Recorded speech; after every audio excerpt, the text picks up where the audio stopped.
Buenos días, ingenieros. Somos el grupo 9 y en esta ocasión presentaremos el tema de presión hidrostática.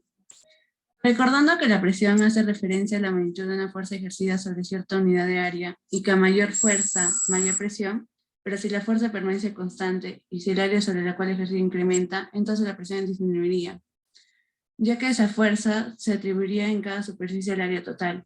Y en caso contrario, si el área disminuyera, la presión aumentaría. Dicho esto, podemos decir que la presión hidrostática es la fuerza con la que un volumen de un líquido tiende a aplazar un objeto sumergido en él. Dicha presión depende de la profundidad en la que un objeto está sumergido dentro del líquido. Entonces, podemos decir que a mayor profundidad se tendrá que soportar una mayor presión. Como dato adicional, se puede afirmar que los fluidos más densos tienen mayor capacidad de ejercer esta presión. Otra de las características de la presión hidrostática es que es una presión continua y constante. Por ejemplo, dentro de una piscina todas las paredes sufren una presión constante por la fuerza del agua aplicada ante la presión hidrostática sobre el perímetro de la piscina. Finalmente, podemos decir que en condiciones ambientales normales, una persona está expuesta a soportar una presión de una atmósfera. No hay que olvidar que la presión hidrostática sobre un objeto en un punto sumergido a cierta profundidad de líquido se puede calcular mediante la siguiente fórmula: peso específico por gravedad por altura. Ok, en la siguiente premisa, pues, ¿cómo se aplica la presión hidrostática en la biofísica?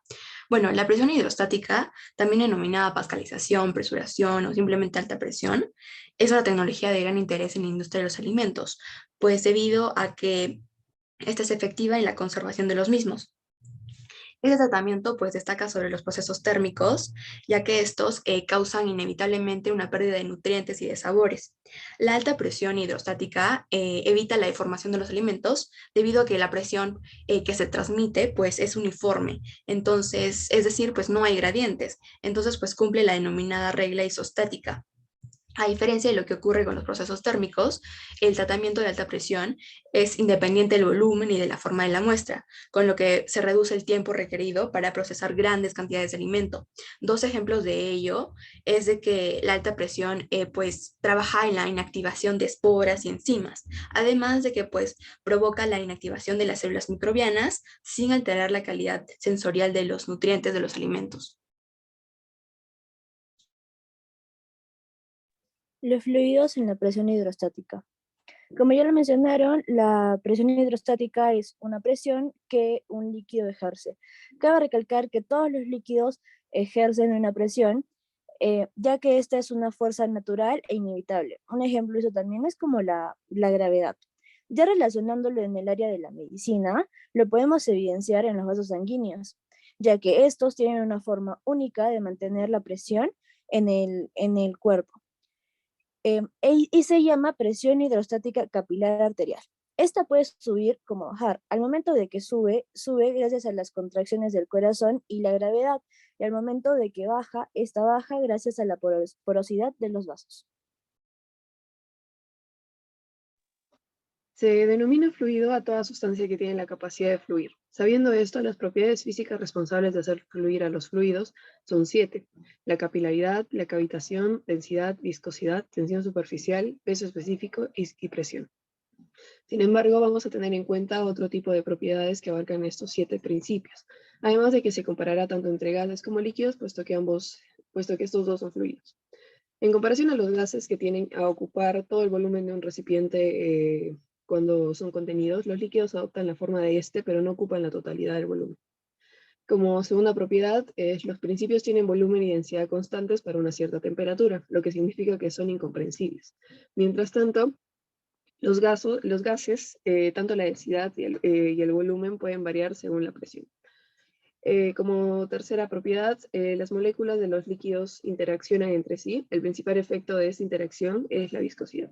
Además de esto, tenemos otras dos propiedades que son referidas a los fluidos en reposo. La primera propiedad es: un fluido en reposo no puede ejercer una fuerza paralela sobre una superficie. Y la segunda propiedad es que en ausencia de la gravedad, es decir, despreciando el peso del propio fluido, la presión de un fluido en reposo es la misma en todas partes.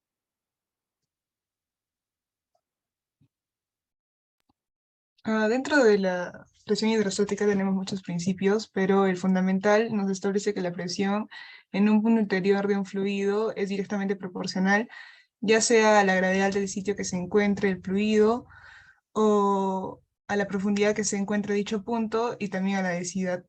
Y la fórmula que tenemos para esto es P es igual a D por G por H, donde P es la presión en un punto del fluido, D es la densidad del mismo, G la gravedad del lugar donde se encuentra el fluido y H es la profundidad.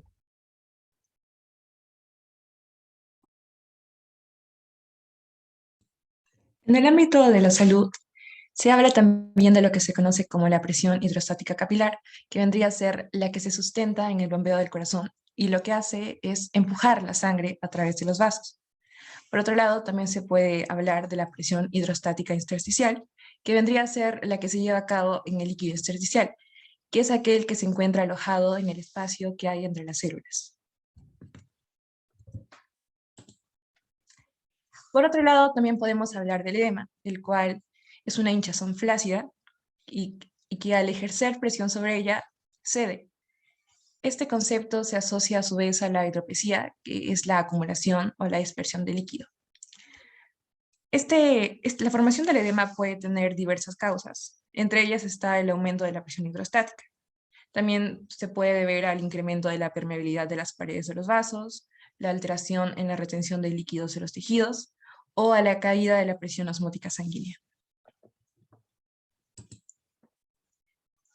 Cabe recalcar también que el efecto compresivo de la presión hidrostática sobre los tejidos favorece el retorno venoso y la reabsorción de los edemas distales. A su vez, en condiciones fisiológicas, la presión hidrostática es fundamental para el proceso de filtración de la sangre en el riñón, también en el intercambio de agua a través de la pared vascular y en las presiones arterial y venosa. En condiciones fisiopatológicas, por otro lado, durante el desarrollo del edema, falla renal, hipertensión, entre otros.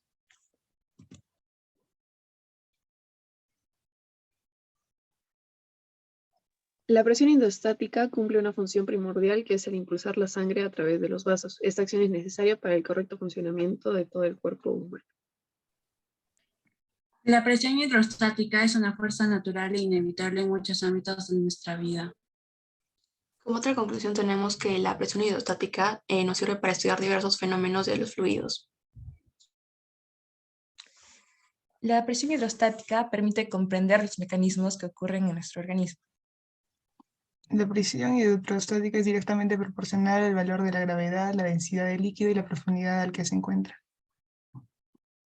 Y por último, todos los fluidos ejercen una presión hidrostática.